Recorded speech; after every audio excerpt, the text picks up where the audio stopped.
하나님의 말씀 보시겠습니다. 예레미야 30장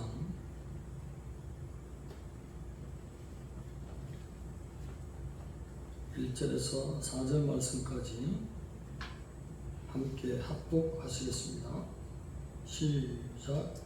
여호와께로부터 말씀이 예레미야에게 임하여 이르시니라. 이스라엘의 하나님 여호와께서 이와 같이 말씀하여 이르시기를 내가 네게 일러준 모든 말을 책에 기록하라. 여호와의 말씀이니라.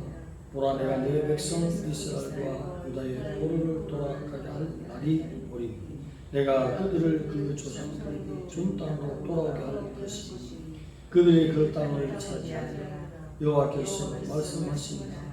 여호와께서 이스라엘과 유다에게 하신 말씀이 이러하니라. 아멘. 예배 전에 마지막 절 24절까지 읽어보셨습니다.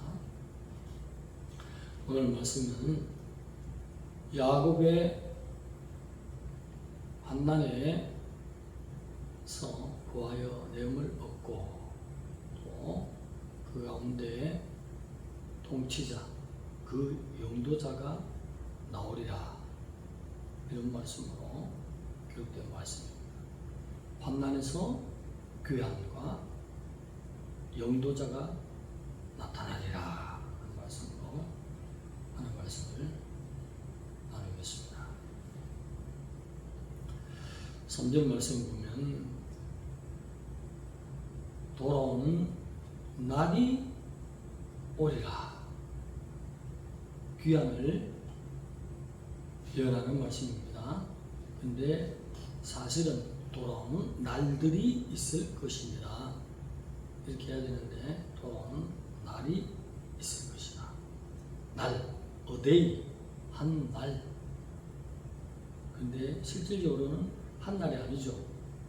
돌아오는 날들로 이루어졌습니다. 거의 1세기에 가까운 날들로. 페르시아, 그러니까 우리 성경에 바사, 고레스, 키루스 왕이 귀한 명령을 조서를 낼 때에 BC 537년에 1차 포로 귀환, 그리고 2차로 물론 BC죠 458년에, 그리고 제3차로 444년에 그렇게 해서 포로된 백성들이 예루살렘으로 귀환하는 날들이 있어졌다는 것입니다.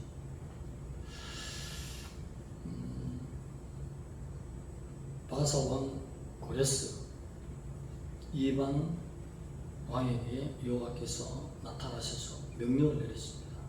그와 귀한 조서를 내릴 때 여호와께서 말씀하셨다. 나에게 말씀하셨느니라. 돌아갈지어다. 하나님이 이방 왕에게 나타나셔서 그렇게 돌아가는 얘기였습니다. 누구의 말씀을 거역하겠습니까? 하나님은 온 천지의 모든 왕들을 다스리는 만왕의 왕이기 때문입니다. 그리고 에스라서 1장 1절 2절에 보면 여호와께서 고레스의 마음을 감동시키사 이런 귀한 정책을 시행토록 하셨다라고 기록을 하고 있습니다. 우리 하나님이 모든 만물을 다스리는 것입니다. 인간의 역사도 사람이 만든 것이 아니라 하나님께서 섭리하시는 것입니다. 물론 죄를 지어서 BC 586년에 쫓김을 당하고 가나안 땅에서 버림을 당해서 바벨론에 갔습니다. 거기서 얼마나 고생을 하고 얼마나 고생했는지 7절 말씀에 야곱의 환난의 때다, 그렇게 표현을 하고 있습니다. 거기에서 귀한 걸 얻었죠.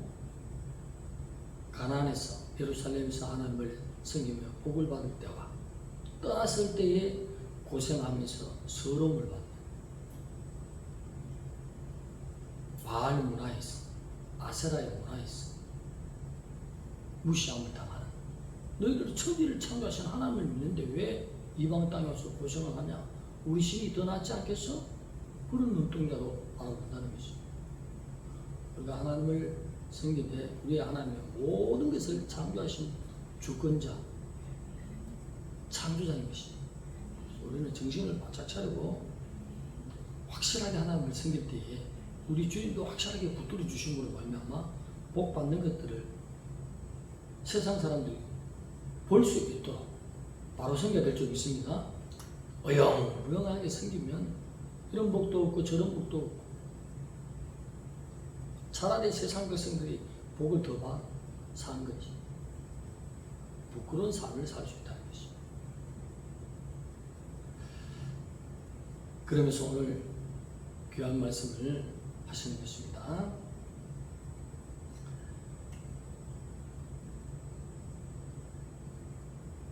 그 영도자가 그들 가운데서 나온다. 그 통치자가 그들 가운데서 나온다. 귀한 그런 제사장과 같고 왕의 직분을 겸비한 그런 만왕의 왕이 영원한 다스림으로서 이스라엘 백성을 구원에 이르게 하겠다는 예수 그리스도의 오심을 예언하는 말씀입니다. 이절로 하나님이 창세 전에 에베소에 보면 미리 계획하시고 또 실질적인 인간의 역사에 들어서서 아브라함을 부르시고 또 다윗의 자손으로 그렇게 베들레헴에 또 오시고 완전한 하나님의 어린 양으로서의 보배표 자기 백성을 완전한 구원을 이루시는 멋있는 하나님, 영원토록 존귀와 영광과 감사를 받으시기에 합당하신 하나님이 되어주신 것입니다. 우리의 하나님은 사랑을 주실 때는 자기를 버릴 만큼 참으로 버리시며 우리를 구원하세요. 또 한 번 하나님이 죄에 대해 심판할 때는 아주 무섭고 한번 결정하시면 결정하시기 전에 자기 종들을 통해서 회개의 메시지를 보냅니다. 그래도 돌아오지 않으면 400년간 애굽에 묶어버려. 그래도 돌아오지 않으면 70년간 묶어버려. 아무리 399년 동안 울고 불고 회개하고 땅을 치고 통곡하고 회개해도 소용이 없다는 것이죠. 70년간 바빌론에 묶였을 때도 69년 동안 울고 불고 구슬피 울면서 회개도 소용이 없다. 회개의 기회를 주는 것이 바로 하나님의 사랑 안에서 은혜 받는 복 받으며 살 수 있는 기회인 줄로 믿습니다. 성경은 그것을 가리킵니다. 하나님도 지칠 만큼 회개의 기회를 주십니다. 지칠 만큼 이제 많은 종들이 일어나서 들림이 있다고 외칠 것입니다. 그런데 무슨 틀림이야? 성경을 보면 예수님의 보혈을 보면 다 천국 가는데 이렇게 믿고 있다. 다 천국 가죠. 환난을 면하는 복이 있어야 될 줄 믿습니다. 얼마나 무서운지. 마치 애굽 땅에서 400년간 고생하는 것, 그리고 바빌로니아에서 70년간 고생하는 것, 이 두 가지의 묶임에서 환난을 당하는 이스라엘 백성들의 고통보다도 훨씬 더 힘든 기간이 시정 기간 안에 후 3년 반 때 이루어지는 것입니다. 무서운 환난이겠습니다.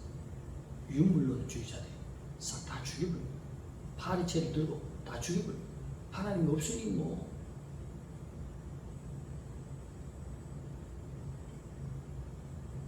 고통을 당하는 것입니다.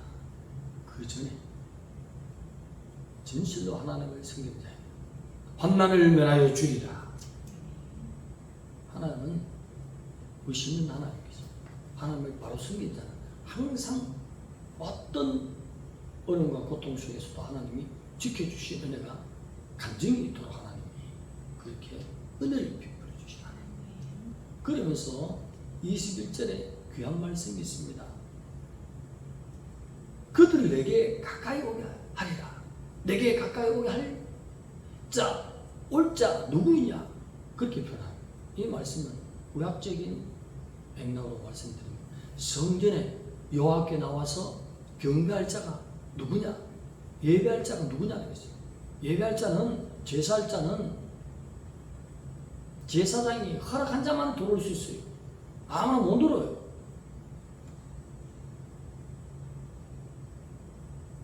성전 마당까지는 갈 수 있지만 성막 안으로는 못 들어옵니다. 다 죽임을 당하는 것이 제사장만 들어갈 수 있다는 것이 무슨 말씀이냐면 유다 우시아 왕이 하나님을 잘 섬겼습니다. 그러니 강성 개국이 되었어요. 그러니 이제는 직분을 탐하는 거예요. 제사장. 그 직분을 탐한 것이 아니라 제사장의 허락 없이 하나님께 나가서 내가 직접 제사 분향하리라. 제사장들아, 내가 나간다. 너희들이 내 대신 할 필요 없어. 나오라. 처벌 성막에 들어가다가 문둥병이 즉시로 발하였다. 따라서 하나님은 질서의 하나님이다. 하나님이 정의하다. 왕은 왕이 할 일이 있고, 권사님은 권사의 직분이 따로 있고, 목사는 목사의 직분이 따로 있지. 막 흩었어. 내가 힘이 있다고. 교회 내가 뭐 건축 헌금을 많이 했는데, 목사님 3개월에 한 번은 내가 다녔을게요. 하나님이 즉시로 문둥병을 바라더라. 오늘날의 문둥병은 다른 종류로 있을 수도 있죠. 조영기 목사님 간증이었는데 말을 듣지 않는 영적인 좌파야. 장로님 늘 괴롭혀. 그래서 어느 날 볼링장에 내려가서 요거는 누구 장로 생각하면서 요거는 누구 장로 생각하면서 볼링볼을 확 굴 깨뜨렸더니 정확하게 그렇게 던져서 생각했던 집사, 장로, 누구는 한 달 내로 하나님이 다 생명을 거둬갔다고 얘기하지 않습니까? 하나님은 질서의 하나님인 것입니다. 겁을 주려고 하는 것이 아니라 모든 직분도 순서가 있고 왕이라고 해서 제사 일을 하는 것이 아닙니다. 하나님이 정해놓은 일을 순복하며 하나님의 뜻을 따라 섬기는 것이 하나님을 잘 섬기는 하나님의 백성이 되는 것입니다. 그렇게 하나님을 잘 섬겼던 왕도 한번 그 모양으로 하나님 앞에 제사장이 허락 없이 들어갔더니 문둥병을 발했어요.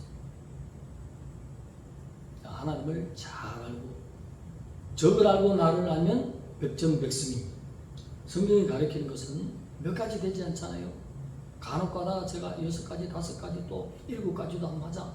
이렇게 그것이 다예요. 그것을 이야기하는 그것이 우리 교회의 기둥들입니다. 기둥. 기둥이 똑바로 집에 서 있을 때는 무너지지 않아요.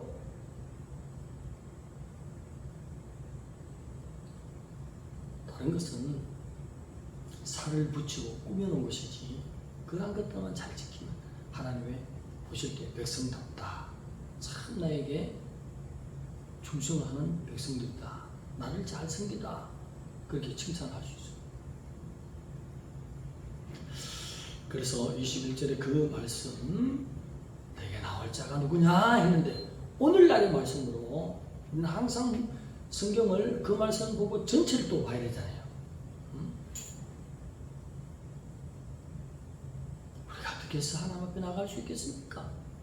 죄인된 우리가 하나님 아버지 앞에 당당하게 그것도 담대하게 그것도 뻔뻔스럽게 나갈 수 있도록 예수님께서 그 영도자, 그 통치자 우리가 하나님 아버지 앞에 제사장처럼 만인 제사장이 되어서 마음껏 나갈 수 있도록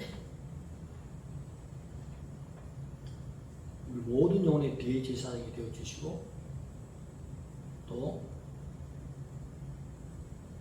왕의 직분을 동시적으로 겸하여 행하시는 우리 주 예수 그리스도의 그 십자가의 보배 피의 공로를 입었어. 죄사함 받는 자는 아버지 앞에 주여 나를 통하여 대한민국을 살려주시옵소서 그렇게 나올 수 있어요. 할렐루야. 마음껏 나올 수 있어요.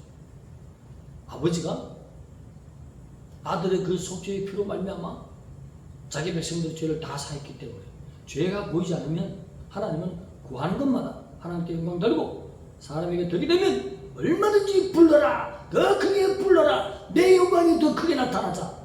할렐루야, 내가 일하여 보자. 기초적인 틀에만 딱 잡히면 담대하게 부르짖기를 합니다.